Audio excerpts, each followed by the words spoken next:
Madeleine Biardot, l'hindouisme, anthropologie d'une civilisation, religion prédominante de l'Inde, aucune chronique royale ancienne, rareté des données proprement historiques. L'Arthasastra est un traité de l'art du gouvernement royal datant du IVe siècle avant Jésus-Christ. Le traité de l'amour, Kama Sutra, est mal daté. La somme narrative de l'épopée de Mahabharata se développe à de 800 à 1000 avant et après Jésus-Christ. La personne du roi est stéréotypée, résorbée en son modèle divin, l'avatar, l'avatana de Vishnu. Le bouddhisme a été expulsé ou résorbé. Les brahmanes ont accumulé des siècles de rationalisation. Le peuple arien de l'Inde s'est fait à partir du nord-ouest, tribu nomade et pastorale. Une hiérarchie sociale à fondement sacral intègre les vaincus, les étrangers, par le bas. Les brahmanes sont la crème de la civilisation aryenne. Au deuxième millénaire avant Jésus-Christ, des peuples de langue indo-européenne pénètrent dans l'Inde et élaborent des textes religieux, les Vadas. La littérature tamoule, la plus ancienne, connaît la littérature sanskrite. Les capitales d'Ayodhya et de Mithila, au nord-est de la vallée du Gange, sont des sites anciens devenus agglomérations. La tradition est orale et vécue. Les trois classes supérieures ont le devoir d'étudier le Veda et de recourir à un prêtre brahmane. La naissance assure le statut du brahmane. Aux Aryas s'opposent les Sudras, caste de service, les artisans, puis les Dasas, les esclaves domestiques. Les derniers sont des barbares, des gens qui n'ont aucune part à la religion brahmanique. Ils sont les ennemis. Un brahmane ne saurait être roi. Dans les épopées, il s'agit d'assurer le triomphe du bien sur le mal. Pour les femmes, c'est le mariage qui leur permet de n'être plus assimilées à des Sudras, quel que soit le rang de leur famille d'origine. La caste la plus basse et impure est celle des intouchables. Ce sont les mélanges entre castes, en particulier de mariage où la femme est de statut supérieur à celui du mari. Dans notre civilisation, le nom de Dieu s'applique de façon univoque à l'absolu. Deux termes en Inde désignant l'absolu.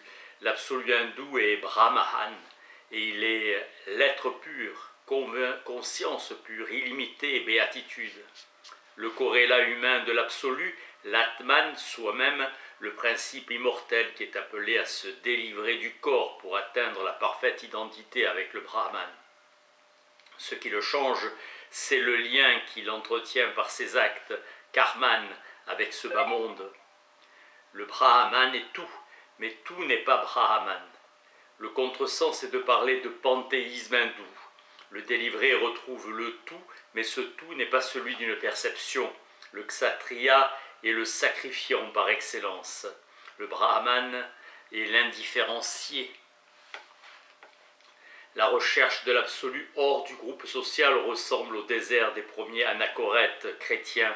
L'acte rituel est le lien de l'acte et de son fruit qui constitue le tissu d'une vie individuelle. L'agir condamne l'homme à renaître et à remourir indéfiniment. Le renoncement permet d'échapper à ce flux perpétuel en sortant de l'engrenage. Rupture radicale, la délivrance, la moksha. Vider sa naissance et sa mort de toute signification. Le renoncement au monde, poursuite de l'absolu. Résorption de l'individu empirique dans l'indifférenciation. L'aspirant à la délivrance doit réaliser en lui-même son identité avec l'absolu, méditation personnelle, effort intérieur pour percevoir en soi, aidé du gourou qui apporte la révélation. L'expérience ultime est inexprimable, au-delà de toute dualité, voie de la connaissance, enseignement des deux fois nés. Étudiant le Brahman doit observer la chasteté absolue, puis marié, il engendre des fils. Le rôle du gourou dans les écoles de yoga reste nécessaire. Assiduité aux exercices, l'initiation fait de l'enfant un être social. les peines et les joies s'insèrent dans le groupe social. La conscience du renonçant, le sannyasin, abandonne le monde, son ego, pour résorber sur son soi où il ne trouve plus trace d'individualité. Aspiration à la délivrance conçue comme une plénitude d'être à l'inverse du bouddhisme qui y voit un vide. Conscience pure, proche de l'en-soi et non du pour-soi hegelien. Le renonçant est un homme libre par rapport à l'homme encombré de devoirs. Il a rompu les amarres. L'acte par lequel on renonce aux actes, le désir amoureux, inclut le désir homosexuel, assouvissement sans tabou. Le bonheur est le fruit des mérites et le malheur celui des démérites d'une vie passée. Il est interdit de vouloir tuer quelqu'un, rite pour se soulager. L'individu n'est rien par lui-même et jamais valorisé. Pour la conscience hindoue, le meurtre d'un père ou d'un gourou est la faute la plus horrible qui soit. Incapacité totale du brahmane à se défendre par la force, usage réservé au roi. Le bonheur en ce monde est d'être soit un roi, soit un ascète, l'un ayant le maximum de plaisir sur terre, l'autre ayant atteint la paix par le détachement extérieur et intérieur, le salut par les actes. L'action n'exprime pas l'homme, elle trahit seulement son désir au sens égoïste du terme. L'homme agit avec le désir d'obtenir une chose utile ou d'éviter une chose nuisible. Les yogins atteignent l'omniscience et ont simultanément la vision de toutes les choses et de tous les êtres du passé, du présent et de l'avenir. Il connaît ses propres vies antérieures ainsi que celles des autres. Vishnu et Shiva sont présents dans la révélation védique où ils sont devenus divinités suprêmes. Perpétuel retour du cosmos et transmigration perpétuelle de la divinité constituant un ego cosmique. Le salut est au-delà des distinctions séculières de caste et de pureté. Le serpent symbolise l'informe, le chaos préludant le cosmos. La littérature poétique et dramatique est au centre de toute réflexion d'ordre esthétique. La danse est l'accompagnement plastique de l'expression dramatique. L'énergie sexuelle devenue serpente, Kundalini, le mot signifiant celle qui est lavée. Dans l'avenir, l'Occident s'impose à l'Inde alors que l'Inde ne fait que proposer sa vision. Responsabilité de l'Occident dans la situation actuelle, à savoir l'invasion d'une civilisation moderne centrée sur le travail, la production et la rentabilité. C'est l'individu au sens occidental qui risque de ne jamais émerger. La vie moderne, urbaine, industrielle fait son entrée dans l'Inde.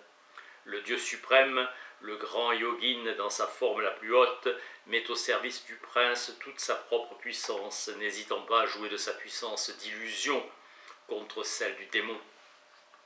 Le pouvoir royal est exalté et légitimé par la descente du Dieu suprême pour offrir au monde le perpétuel retour et la délivrance des renaissances par la dévotion à Dieu. Le sadhaka est celui qui s'adonne à la poursuite de l'absolu. Le sadhaka, le sadhana est le processus de réalisation en soi du mode d'être de l'absolu qui équivaut à une identification à lui. Le sannyasin, renonçant, homme de haute caste, qui a renoncé au monde pour devenir un religieux. Le dhyana est le terme technique du yoga qui connote la concentration de l'esprit sur un objet unique. Ananda, béatitude de l'absolu qu'on atteint par la délivrance. Merci.